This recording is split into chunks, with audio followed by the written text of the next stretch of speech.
पर खड़े जो लोग थे, ये बात देखिए, जैसे ही ये नाव पलटती है उसके बाद सारे लोग पानी के अंदर बह जाते हैं, लेकिन कुछ लोग, जैसे कि बजरंग बता भी रहे हैं कि किनारे पर आप देखेंगे कुछ लोग खड़े हुए हैं, जो कि इस दौरान जो लोग बह जाते हैं उनमें से कुछ लोगों को बचा भी लेते हैं। वहां पर कुछ लोगों ने अपने कपड़े जो है साफा वगैरह निकाल लिया था और उसके जरिए लोगों को जो है बचाने की कोशिश की जाती है। कुछ लोगों ने रस्सी की मदद भी ली थी। इस दौरान जो है ग्रामीणों ने जो है सहयोग की भूमिका निभाई और जो फंसे हुए लोग थे उनमें से कुछ लोगों को तो बाहर निकाल लिया, लेकिन ये बताया जा रहा है कि काफी बड़ी संख्या में लोग हैं जो कि इस दौरान अभी पानी के तेज बहाव में बह गए हैं।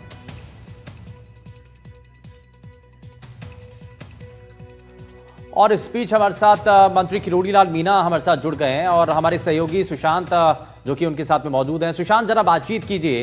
ये एक बड़ा हादसा है और लगातार, क्योंकि बारिश जो है लगातार हो रही है और जमीन पर इससे बड़ी परेशानी है। बिल्कुल, आपदा प्रबंधन मंत्री भी हैं किरोड़ी लाल मीणा और प्रदेश को लेकर लगातार फीडबैक भी ले रहे हैं और इनका अपना जो क्षेत्र है सवाई माधोपुर, उसमें दौरे भी किए थे, आज भी अभी जानकारी ली है। लेकिन एक बड़ा जिस तरीके से हादसा हुआ, सुरवाल बांध पे नाव पलट गई है, किस तरह की जानकारी आपने ली? अभी पता लगा कि 8 लोग नाव में जा रहे थे, 6 को बचा लिया, एक कोई पेड़ के लिपटा हुआ है जिसको बचाने के लिए जा रहे हैं, एक लापता है। और सवाई माधोपुर से मध्य प्रदेश का रास्ता संपर्क टूट गया है पुलिया टूटने से। उसमें एक गाड़ी बह गई थी जिसमें बताया जाए 4 लोग थे। उसमें चारों के चारों, अभी पूरी सूचना नहीं है, कैजुअल्टी हो गई, गाड़ी उसमें समा गई। और बरसात भारी हुई है, डैमेजेस बहुत हुए हैं, मकान भी गिरे हैं, सड़क भी टूटी है, पुलिया भी टूटे और उनकी सबकी भरपाई करेंगे। आपदा प्रबंधन के में जो बजट प्राप्त होता है, जिसके मापदंड तय हैं, उस हिसाब से जन धन हानि या सरकारी संपत्ति का कोई भी नुकसान होता है उसका हम भरपाई करते हैं। कोटा में, भीलवाड़ा में, बारा में यहाँ भी हालात चिंताजनक है, तो बचाव और राहत के क्या अभी उपाय किए जा रहे हैं? सब पूरे पहले से ही सारी व्यवस्था थी।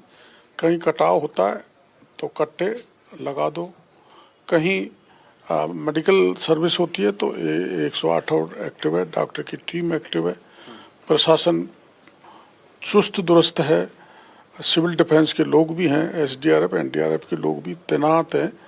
अब यह शुरुआत में जो घटनाएं हुई वो एसडीआरएफ एनडीआरएफ के लोग भी पहुंच गए, प्रशासन के अधिकारी पहुंच गए और मैं भी जा रहा हूँ।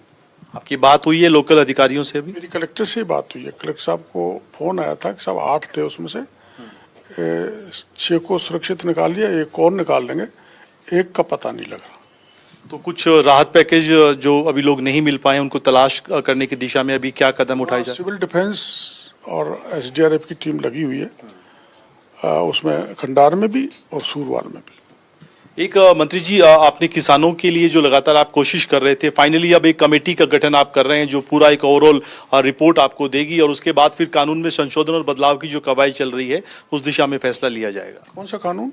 जो कृषि विभाग, कृषि मंत्रालय से आपने बात की है कि मिलावटी खाद और मिलावटी जो बीज हैं उनकी बिक्री कैसे, केंद्र सरकार को सुझाव के लिए आपने कमेटी का कुछ प्रपोजल तैयार किया? के अंदर पहले एक सड़क बह गई थी और वापस से वो सड़क दोबारा से बह गई, बनी, रिपेयर हुई और वापस से बह गई।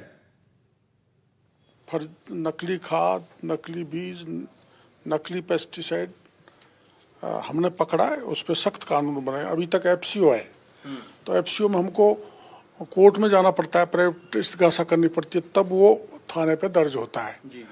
तो इसलिए उसका एक सख्त कानून बने।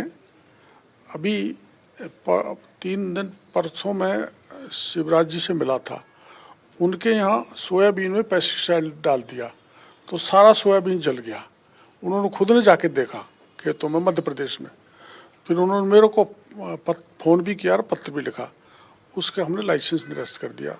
तो हमारे यहाँ से जो फर्टिलाइज़र जा रहा था, घटिया बीज वगैरह, तो 16 राज्यों में जा रहा था, जो हमने पहले ही पत्र लिख दिए थे। तो यहाँ झुंझुनू में जो सभा हुई थी हमारी, अभी फसल बीमा की किस्त जारी की थी, तो उसमें केंद्रीय मंत्री जी से मैंने मांग की थी, उन्होंने ये कहा था कि हम केंद्र से एक कानून पास करेंगे जिससे किसान लुटे नहीं और ऐसे जो गड़बड़ करते हैं उनके खिलाफ एक्शन हो।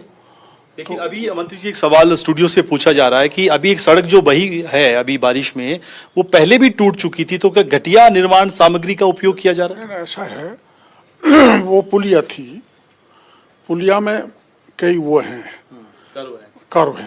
कर्व का कारण है कि हमको फॉरेस्ट डिपार्टमेंट से उसकी एनओसी नहीं मिली, इसलिए वो कर्व देनी पड़ी।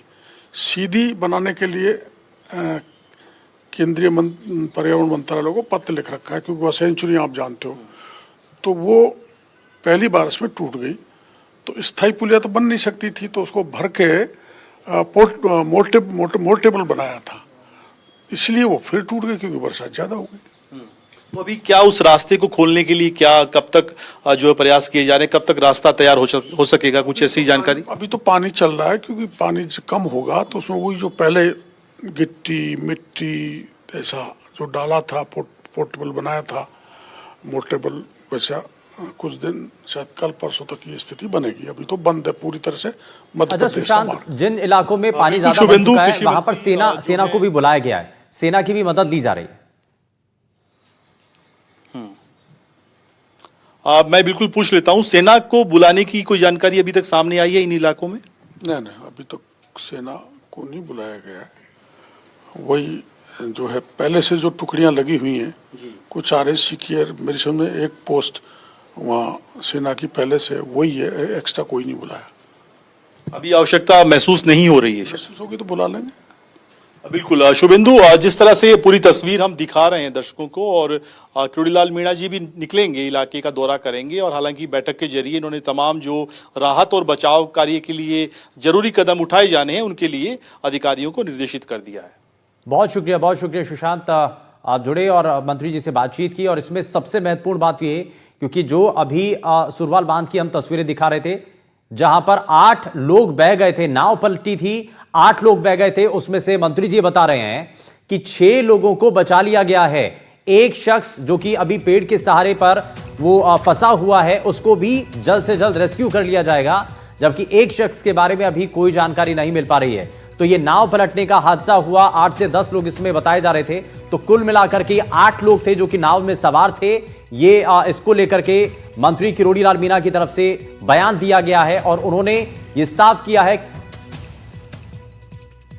कि 8 में से 6 लोग इस दौरान बाहर सुरक्षित निकाल लिए गए हैं।